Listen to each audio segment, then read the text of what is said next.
Johnson is the author of the just-released title Smart Growth, the CEO of the talent development company Disruptive Advisors, an Inc. 5000 fastest-growing private company in America, is considered one of Thinker's 50's top 10 global business thinkers.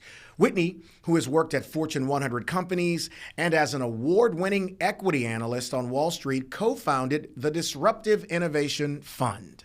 Along with her recent publication of Smart Growth, she is a frequent contributor to the Harvard Business Review and MIT Sloan Management Review, as well as the bestsellers Build an A-Team, Disrupt Yourself, and Dare, Dream, Do.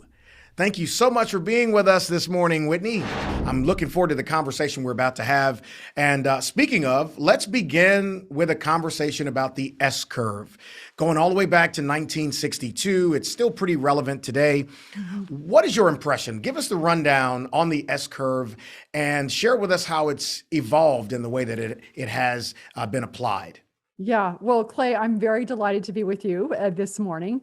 And the S-curve, as you said, it was popularized back in the 60s, so over 60 years ago now. And it first came about because E.M. Rogers, who was a sociologist, he had seen in Iowa that there was this corn that was introduced, and he discovered that even though it was drought resistant, even though it was easier to harvest, it had a 20% higher yield. People were not quick to adopt the corn. He was trying to figure out, why aren't they adopting it? It took 5 years for just 10% of the farmers to decide that they were going to use this corn, which would have been very useful to them. But then he saw that after those first 10% were willing to adopt the corn, over the next 3 years, the penetration went from 10% to 40%. And so the discovery that he had was that a new idea, a new innovation is adopted along the shape of an S. And so it was a way to think about, how do groups change over time? Now, for me, the big aha was we were using the S-curve at the Disruptive Innovation Fund that I co-founded with Clayton Christensen, the late Clayton Christensen at the Harvard Business School. And we were using it to figure out how quickly will an innovation be adopted. But then I had this insight, this aha, that we could also use the S-curve to help us understand how individuals change, how we learn, and how we grow. And so every time you start something new, you start a new project, you start a new job, you start a new company, you're basically at the base of that S until a tipping point is reached, or the sweet spot of the curve. So the base is the launch point.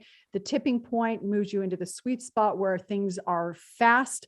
And then you move into mastery, where growth starts to slow down. So you've now got this model to think about what growth looks like. You have slow at the launch point, fast in the sweet spot, slow in mastery. And when you understand this simple, visual, and therefore useful model, you have a way to think about where you are in your growth and therefore what's next. Wow. So where are you in the S-curve right now? Where am I? I think that's a trick question. So I am as you all are listening, you're probably thinking, oh yeah, so actually my life is a portfolio of S-curves. And so I would say, as a business owner, the CEO of Disruptive Advisors, I'm very much at the launch point of the S-curve in terms of scaling our business. But there are lots of areas where I would say I'm in the sweet spot. I'm in the sweet spot as a coach. I'm in the sweet spot as a podcaster. I'm in the sweet spot as an author of books. But because I'm at the launch point of building and scaling a business, that allows me to be generally in the sweet spot of my career and of my life. Wow. Well, smart growth is about growing your people to grow your company, which it's so important. But building and maintaining high-performing teams is a challenge right now across corporate America, as I'm sure you can imagine. We've heard about the Great Resignation, but you have framed it as the Great Aspiration. Explain. Yeah. So we talk about the Great Resignation, and that implies that people are giving up. They are just saying, I can't do it anymore. I give up. And when I think about what's happened over the past couple of years, psychologists actually have a term to describe that when you go through a period of tremendous stress, like a pandemic, it's often followed by growth, a lot of growth. They call it post-traumatic growth. And during the pandemic, you and I have had these opportunities to reflect. We have been stretched. We have discovered that we have more capacity than we thought. We are more resilient than we thought. And so as we're coming out of this period of time, we're saying, I won't go back to what I was doing. I want more. I want a better life. And so as people are leaving their current jobs, they're not resigning from, they're aspiring to. I want more, I want better, and therefore the great aspiration. And oh, by the way, you can use the S curve of learning as a retention tool because it allows you to say, where are you in your growth? And if you come work with me, I will help you grow. And if people are able to grow, they are going to stay and continue to grow with your company as opposed to leave and grow somewhere else. So that's the aspiration.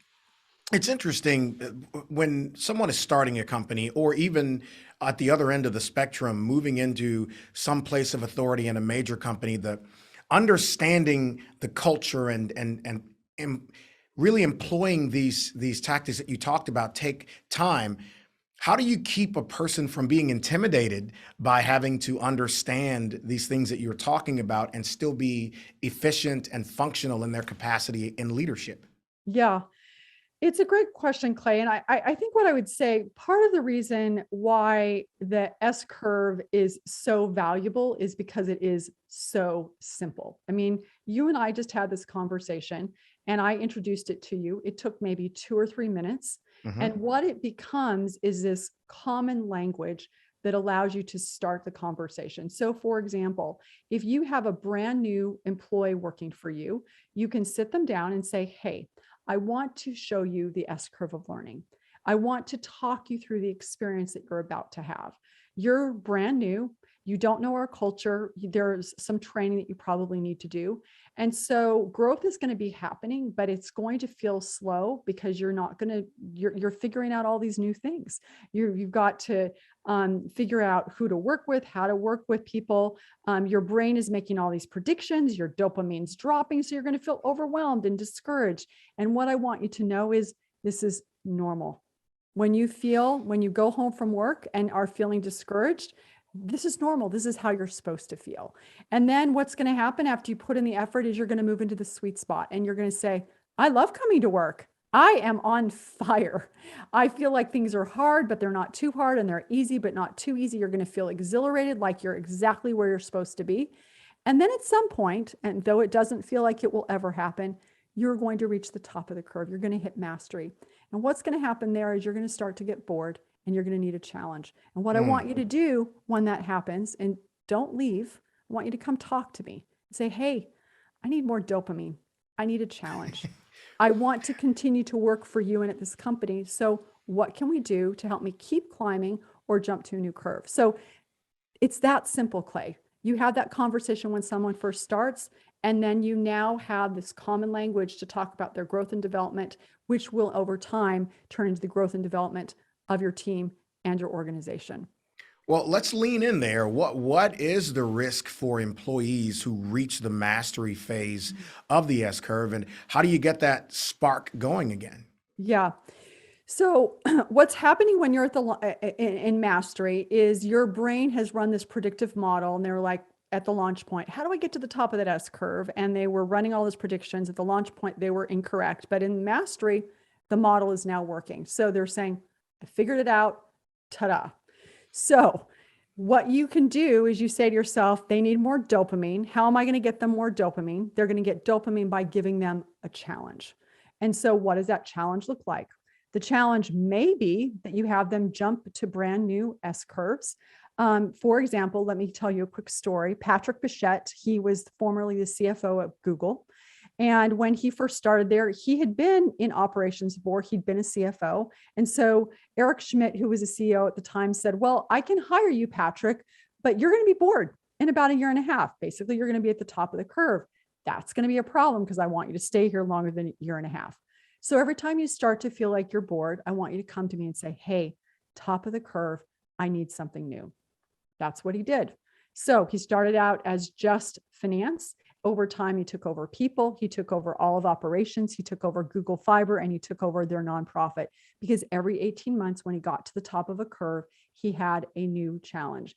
And so when you have people at the top of the curve, understand you've got latent innovative capacity.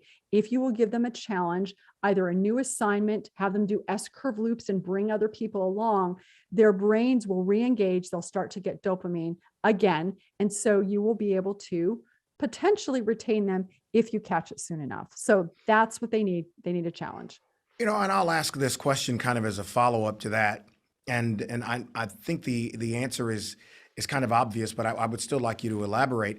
I would imagine in the period of a person's career, they're going to reach that point often where they constantly have to reignite. And I'm assuming it's okay if you keep getting there and needing to reignite. And I just kind of want you to talk about that a little bit. Yeah, absolutely. And one of the things, Clay, is that my hope is as we finish up today and once people walk away from our conversation is they'll say, I now have a map of what growth looks like. And you, I suspect, and everybody who's listening will say, oh yeah, I can map my life. I can map my career as a series of S-curves. And every time you left a job or took on a new role, it was probably because you were at the top of that curve and you needed something new to do. And so my goal is that once you have this map and you can map your life as a series of S-curves, it starts to help you understand, oh, okay, it's not that I don't like this company and it's not that I don't like my boss. It's just that I'm at the top of a curve and I need something new to do. And it allows you to depersonalize it and have a conversation that ends up being very productive, that people want to grow. And so are you able to give them those opportunities to grow, ideally for you, but if not, somewhere else, and then you become the best boss they've ever had because you were invested in their growth, regardless of where it was. There are people who are unsure about what's next in their career, and you've talked about helping people set up a portfolio of experiments. What do you mean by that? Yeah, it's a great question. So whenever you are thinking about doing something new, you're thinking about jumping to a new S-curve. There are, according to disruption theory, when you're willing to play where no one else is playing, when you're willing to do something new, your odds of success go up from 6% to 36%. So they basically increase by 6 times. But that means that there's still a 64% chance that it is not the right S-curve for you. And so one of the things that I strongly recommend people do is that when they are at the launch point of a new curve or considering jumping to a new curve, just as you would with a portfolio of investments, you don't take all of your money and put it in just to one stock. You take your money and you say, I'll buy a little bit of this stock and this stock and this stock and this stock. And then you watch it. And over time, if it looks like it has momentum, then you double down on that investment and you buy more. It's the same with your career. You can say, okay, let me try this. Let me try this other thing. Let me try this, this other opportunity. I'm going to make a little bit of an investment in it. And if it looks like it's interesting, I find myself engaged in it, I find that it's consistent with my identity, my purpose, I can actually get the resources that I can need to be successful here, then I'll stick with it. Otherwise, I'll jump to a new curve. But I know that even though I've jumped to a new curve, no S curve is ever wasted because there are always things that you can learn regardless of what curve you're on. You've also said you can choose stocks to invest in based on their disruptive innovation. Yeah. What is that, and how may we as business leaders be disruptive innovators? Yeah. So so disruptive innovation is a term coined by Clayton Christensen, and it's basically a silly little thing that takes over the world, like the telephone did to the telegraph, like the automobile did to the horse and buggy. More recently, we saw Netflix disrupt Blockbuster, and we're seeing Uber disrupt cabs. Well, that was the insight that we had. And when I co-founded the investment fund with Clayton, we would go long Netflix and short Blockbuster, for example. Well, the aha that I had, similar to with the S curve, because I like applying management theories to individuals, was that you could apply this to people, not just products and services, that you could disrupt yourself. The big difference with personal disruption is that you are Netflix and Blockbuster. You're the silly little thing and you take over the world. You're the David and the Goliath because you are disrupting you. And so when you think about this idea of personal disruption, what are you doing? At its simplest, you're stepping back from who you are today, how you do things today, to slingshot into who you can be tomorrow. And it's that willingness to, for example, today, I don't listen very well. Tomorrow, I'm going to listen better. I'm stepping back from who I am to slingshot into who I can be. And that willingness to listen, to hear what my people are saying. Hey, I think I'm in mastery. I need something new to do. A willingness to do that allows you to move up the curve as a leader, but it also allows you to create the space so that your people that work for you can move up their curves as well. And as they grow, your company grows. So such a great answer.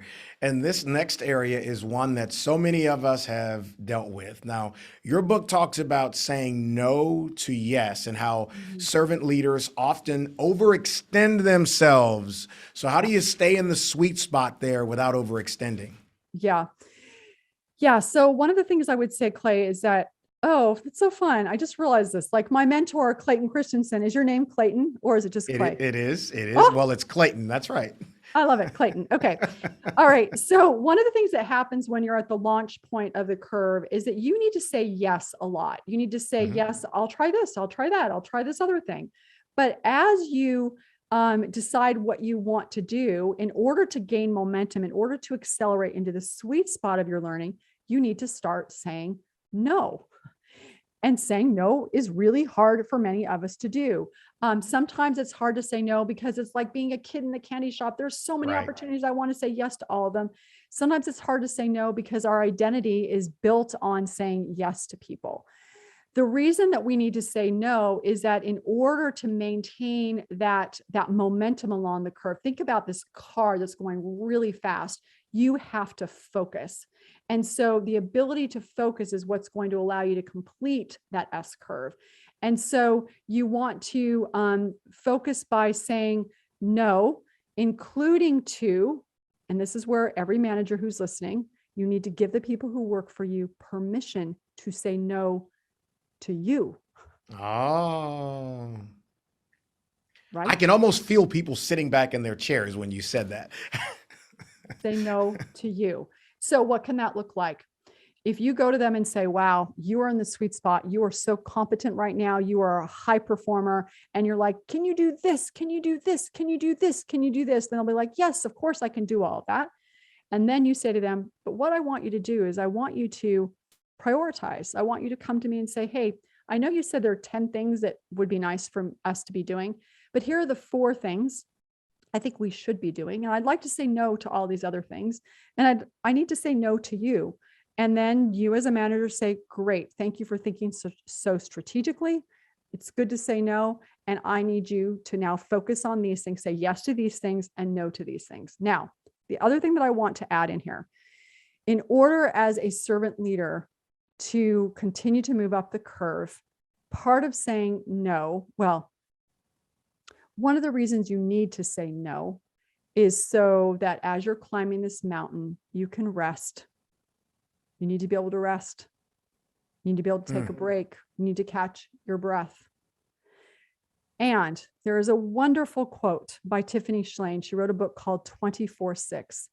And she makes the claim, what if we thought of rest as technology? Because the promise of technology is that it will make you more productive. Yep. And we now know from the research that rest makes you more productive. Yes. And so part of the ability to move up along that sweet spot into mastery along that curve is to be able to say no, have permission to say no to your boss, and say no to things that are distracting, and say no enough that you can rest, because rest is a technology. And that ability to say no will allow you to say yes when it matters most as a servant leader. Well, let's lean in on this, Whitney, because for a lot of people listening, I'm telling you, I could intuit, I could feel people going, yeah, that's easier said than done. And I think for a lot of effective leaders, they likely do want feedback from their team members. I mean, I believe in honest feedback because that's the only way to get to the best possible solution. Right. But it is not easy when you think that your way is the best way and you have the title. You're in charge. So how do you cultivate that within yourself so that your team members don't kind of look at you and go, is that what they really want? Or is this a game or something here? Yeah, I have a couple of thoughts on that, Clay. And so the first is, there was a very interesting survey that just came out by Aegon Zender, which is a headhunting firm globally. And they surveyed 1,000 CEOs. And of those 1,000 CEOs, they asked them basically the question, do you need to transform yourself and your organization? 80% of them strongly agreed, 100% agreed, but 80% strongly agreed. Now, here's what's interesting. Prior to the pandemic, only 26% strongly agreed. So one of the gifts of the pandemic is that CEOs, business leaders now understand that in order to transform the organization, they also need to transform themselves. And so if you want your people to rest, you have to rest. If you want your people to take a day off a week, you have to take a day off a week. If you want your people to go on a vacation, you have to take a vacation. And there are some very simple things that you can do to make this easier. Maybe you, like me, will be working on a Saturday afternoon because you're choosing to. You're like, oh, I got to get these 5 things off my plate. I'm just going to send that email right now or send that Slack message right now because then it'll be off my plate. Well, it's off my plate, but I just now dropped a bomb on the person who works for me. So send the email, but delay so it hits their inbox on Monday morning. So that when you say to people, take the weekend off or take Sunday off, you really mean it because there is nothing coming from you, nothing that will cause their cortisol to spike between now and Monday morning. So let me go back to what I said. If you want your people to rest, the fundamental unit of growth in any organization is the individual. You have to rest. Wow, that was strong. And I'm sure people around the room, or if they're in their office watching, they're probably looking around to see if anyone heard you say that on the speaker there. So let's get into the millennial issue. How do you attract and retain the on-demand generation? Yeah, it's an interesting question. I have a couple of thoughts. I think that one of the ways that let me start with retain and I'm going to go to attract. I think that one of the gifts that millennials have given to the workforce is that millennials want to change where and when and how we work. And I think that is a huge gift. And for which I'm very grateful. And the pandemic accelerated all of this. I mean, this has been coming for the last century as we've moved from this industrial technological age. It's been coming along, but the millennials pushed it and the pandemic just pushed us over the edge. And I think that is a huge gift. One of the challenges for us who are not millennials, who worked 80 hours a week, 90 hours a week, as millennials are saying, hey, I want to do it differently. Sometimes we get resentful. Well, that's not how we did it. I had to pay my dues, and so do you. And so one of the ways that we can retain millennials is to not require them to pay their dues in the way that we did. If they can come to work and they can get the work done, and I'll come back to that in a second, where and when and how they do it, we should not care. This should not be about our ego. So that's part of the retention piece. Now, there are 2 other pieces to this. Just because the where and when and how doesn't matter, it doesn't mean that they're not accountable. And so sometimes we're like, well, they just want to do whatever they want to do. Well, no, you still can't hold them accountable. There are things that they need to get done and want to get done. And by the way, most millennials are very used to many guardrails. Are you willing to hold those guardrails? and not be entitled yourself by requiring that they work within the bounds that you have all agreed on. So I'd say that's the first thing, is we ourselves need not to say, oh, well, they have to pay their dues. No, when, how, what, doesn't matter, as long as they get the work done. We need to be willing to hold the guardrails, number 2. And number 3, they want to grow. And so this comes back to the S-curve of learning. If you as a leader are able to say, hey, if you come work with me, I will give you the opportunity to grow. And they believe that there is growth upside. And then you have those guardrails. And again, when, where, and how, doesn't matter. Just get it done. Then you're going to be able to both recruit and retain. Can I tell a story? Yes, please. Okay, here's a story. So a woman by the name of Brittany Boyd, she played sports in college. She goes to work for the New Jersey Nets arena, so in guest services. She's very good at what she does. She's very talented, but she's kind of at the top of her S curve. Well, Scott O'Neill, who was formerly the president of the Sixers, the Philadelphia Sixers, was looking at her and he's like, I think she's at the top of her S curve, or at least she's pretty close. And I think she's going to be a superstar, not just in guest services, but in sports marketing. So he goes to her and he says, hey, do you want to come work for me? Well, he had a reputation for developing people. So she's like, okay, I'm going to leave. I'm going to leave the New Jersey Nets arena and I'm going to go to the Prudential arena with the Sixers.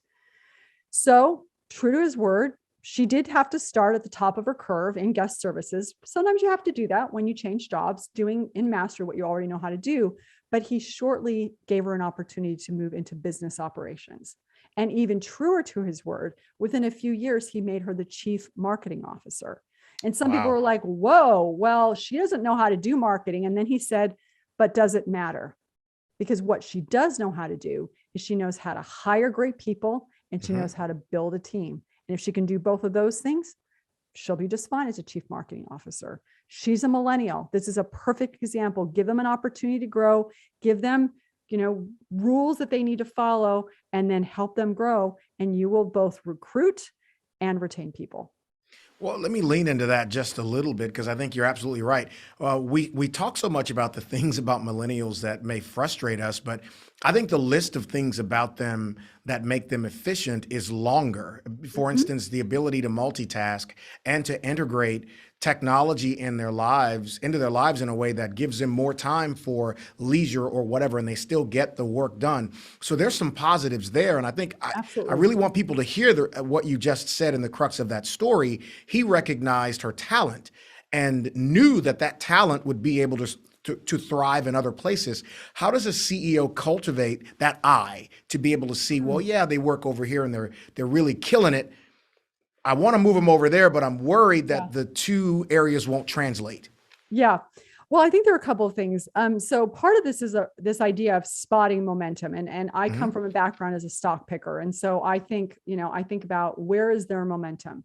And so if you spot a person who is really able to learn, so a person who can move up those S curves of learning, you put them in a situation that's unexpected and they're able to figure it out, to get their footing quickly, learn what they need to learn, move into that sweet spot quickly. You now know that they've got a skill set that allows them to build momentum. So it actually doesn't matter where they are. And at some level, it doesn't even matter that they know how to do, they have the domain expertise that they need, as long as they know how to build a team and help other people move up their S curves. And so what I would say is, number one, you want to look for people who know how to build their own momentum, which is a willingness to take initiative.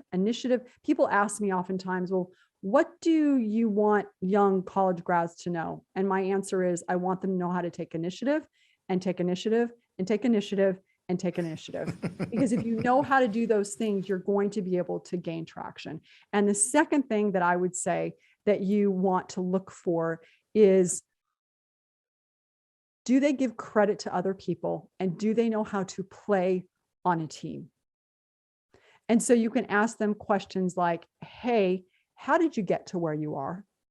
And if it's me, that might be a problem.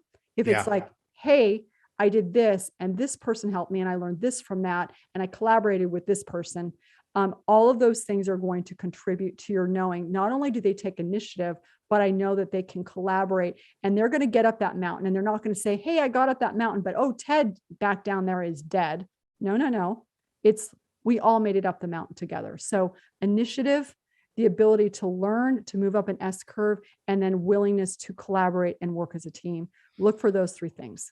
Well, there's so much value and protein in your answers to these, because in what you're saying with someone who's coming up the mountain and they've been helped, it says that others have seen in them value and decided to help them achieve. I think that's a great reflection, isn't it? Yeah. Oh, I love that, Clay. I wasn't thinking of it that way. You flipped it on its head. I was thinking of it, do I say, hey, Clayton helped me and Bob Proctor helped me and Marshall Goldsmith helped me? Am I crediting people? But I love what you just said, which is, if I can point to people that helped me, that means that there are people who want to help me. That's right. I love that. That is so good. And what's so interesting about that is that you will find, I know that earlier in my career, I said, people aren't really mentoring me. And I realize now, super embarrassing to admit, but older and wiser, I probably wasn't mentorable. Like, if you're not getting mentored, it might be that you're not mentorable, because people like to mentor people that they feel like are going to make them look good. So how are you going to make other people look good? That's the question. Well, if you reference it in the next book, at least you already know how to spell my first name. Yes, exactly, I do. So what do you see as the future of work? It will continue. We will continue to work. I don't mean to be glib. I see that as the future, a couple of things. Number one is that we are, as I've alluded to already, we are going to continue to innovate around where we work and when we work and how we work. Hybrid work is here to stay. And I think these are all really good things.